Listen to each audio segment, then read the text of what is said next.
اور بنیاد ہی chief minister صاحب کا ویژن جو انہوں نے اپنی سپیچ کے اندر ذکر کیا تھا جب چیف منسٹر بنے تھے، یہ ہے کہ اس عام عوام تک حکومت کی اور حکمرانی کی منتقلی ہو، اور پنچایت سسٹم جس کا شرک پوری صاحب نے ذکر کیا تھا وہ اس کی بیسز اور پورے سسٹم کی ایک فاؤنڈیشن ہوگی جس کے اوپر ہم لوگ اس کو آگے لے کے جائیں گے۔ جناب چیئرمین، پاپولیشن کنٹرول کو اس ایوان کے اندر اور آنریبل ممبرز نے ایک بہت بڑا مسئلہ پاکستان کا سمجھا۔ جس تیز رفتاری سے پاکستان کی آبادی کے اندر اضافہ ہو رہا ہے، پاکستان اس تیز رفتار آبادی بڑھتی ہوئی آبادی کے لیے سسٹینیبل نہیں ہے۔ ہمیں اس کے اوپر بہت غور و خوض کرنا پڑے گا، ہماری ریلیجس اسکالرز کو، ہماری کمیونٹیز کو، ہمارے ایجوکیٹڈ اور ان ایجوکیٹڈ کلاسز کو اس بڑھتے ہوئے ایک جو ایشو ہے اس کو سنبھالنا پڑے گا۔ یہ ایک ہمیں ایڈوانٹیج بھی ہو سکتا ہے کہ ہماری ہیومن ریسورس بڑھ رہی ہے، نوجوان جو ہے ان کی تعداد ہر روز معاشرے میں بڑھی ہے ایز اے پرسنٹیج۔ اسی تعداد کو اپریشیٹ کرنے کے لیے آنریبل ممبرز نے ہیومن ریسورس کے اندر انویسٹ کرنے کی بھی بات کی، آئی ٹی سیکٹرز کی بات کی گئی، آئی ٹی سیکٹر کے متعلق بات کی گئی، اور آپ کو خوشی ہوگی کہ حکومت پنجاب نے پہلے ہی اپنے بجٹ کے اندر آئی ٹی سیکٹر کے اندر اسپیشلی ڈی کوڈنگ کا ایریاز ہوں، آرٹیفیشل انٹیلیجنس ہو، اس کے اوپر بہت فوکس رکھا ہے، اور اس کو ہم انشاءاللہ آئندہ کنٹینیو بھی کریں گے۔ پھر اشرف رسول صاحب نے پینشن کی بات کی کہ 5% حکومت نے پینشن بڑھائی ہے، کاش 10% بڑھاتے۔ جناب چیئرمین، ان کی اطلاع کے لیے 5% اپریل میں بڑھی تھی، وہ جو اپریل میں بڑھائی گئی تھی اس کو بھی ہم نے ایکسیپٹ کیا ہے اور اس سے مزید 5% اضافہ کیا ہے، تو اوورآل پینشن کے اوپر جو پینشنرز ہیں ان کو 10% کے اضافے سے انشاءاللہ پینشن ملا کرے گی۔ ویمن امپاورمنٹ کی بات کی گئی، ویمن امپاورمنٹ، خواتین ہماری آبادی کا 50% سے زیادہ ہیں، اگر یہ اکنامک مین سٹریم کے اندر نہیں آئیں گی، اگر ان کے حقوق کو نہیں دیکھا جائے گا، اگر ان کو ایجوکیٹ کر کے اور پاکستان کی اکانومی کا ایک کنٹریبیوٹنگ پارٹ آف سوسائٹی نہیں بنایا جائے گا، ان کو ایجوکیٹ نہیں کیا جائے گا، وہ اپنے بچوں کی جو اپ برنگنگ ہے وہ ایک ایجوکیٹڈ طریقے سے نہیں کریں گی، اگر وہ اکنامکلی انڈیپینڈنٹ نہیں ہوں گی تو ان کے معاشرے میں کوئی پوزیشن اور رسپیکٹ نہیں ہوگی۔ پاکستان مسلم لیگ نون مکمل طور کے اوپر اس چیز کو ریئلائز کرتی ہے، اور انشاءاللہ تعالی اس سال ہم نے کم از کم 40% اضافے کے ساتھ ویمن جو امپاورمنٹ کا ایریا ہے اس کو فائنینس بھی کر رہے ہیں تھرو پروگرامز، لیکن وہ بھی ابھی کم ہے۔ انشاءاللہ مستقبل کے اندر ہمارا یہ رجحان آگے اسی کی طرف انشاءاللہ بڑھتا رہے گا۔ سیف سٹی کی بات کی گئی، لا اینڈ آرڈر کی بات کی گئی،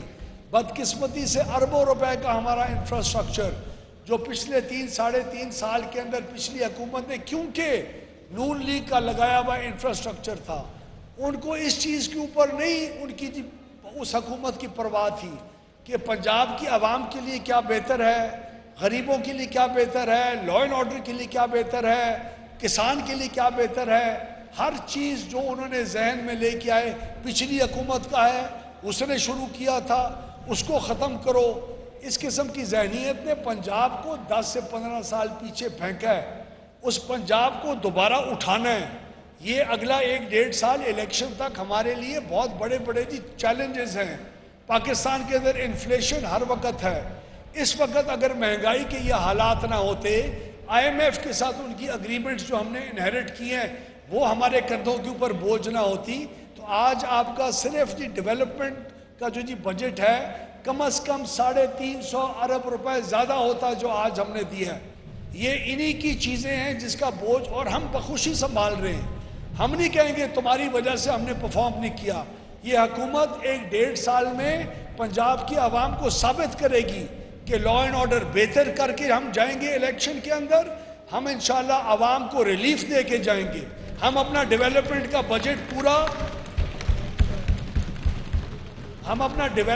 بجٹ پورا نیک نیتی کے ساتھ خرچ کر کے جائیں گے، ہم اچھے کانٹریکٹرز کو ان پلیس کریں گے، ہم انشاءاللہ کمیشنز نہیں کھائیں گے، ہم حرام کا پیسہ نہیں کھائیں گے، ہم ہر سکینڈل کو ختم کریں گے. ہماری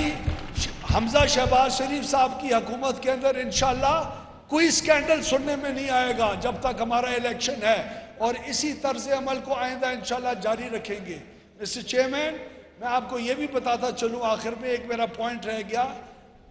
زرعی سیکٹر کے اندر لونز ہی نہیں دیے جا رہے. پچھلے 3.5 سال کے اندر حکومت پاکستان اور حکومت پنجاب نے اتنے بڑے اسٹرا کے ساتھ لونز کا جوس پورے بینکوں سے پیا ہے کہ کسی اور کے لیے لونز رہ نہیں گئے. فائنینسنگ کے بغیر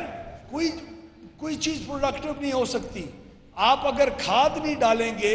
آج غریب فارمر کو کیا ہوتا ہے, اس کو یوریا ملتی ہے, یوریا مہنگی ملتی ہے, اور جس سے جا کے وہ لون لیتا ہے پیسے نہ ہونے کی وجہ سے, وہ جو لون دینے والا ہے جو آف دا مارکیٹ ایسی انفارمل سیکٹر میں بیٹھا ہے, وہ لون دینے والا 50% سود کے اوپر اس کو لون دیتا ہے, اور وہ لون پیسے کی شکل میں بھی نہیں دیتا, وہ 2 نمبر کھاد کی شکل میں دیتا ہے, وہ 2 نمبر دوائی کی شکل میں دیتا ہے. ہمارے دیہات کی اکانومی سے بینکنگ سیکٹر پیسہ کھینچتا ضرور ہے, ان کو لون کی شکل میں دیتا نہیں ہے. یہ بات میاں حمزہ شہباز شریف صاحب کی اس حکومت نے ریکگنائز کی ہے, اور انشاءاللہ جو پروگرام شہباز شریف صاحب نے شروع کیا تھا, بلا سود غریب فارمر کو, لینڈ لیس فارمر کو, جو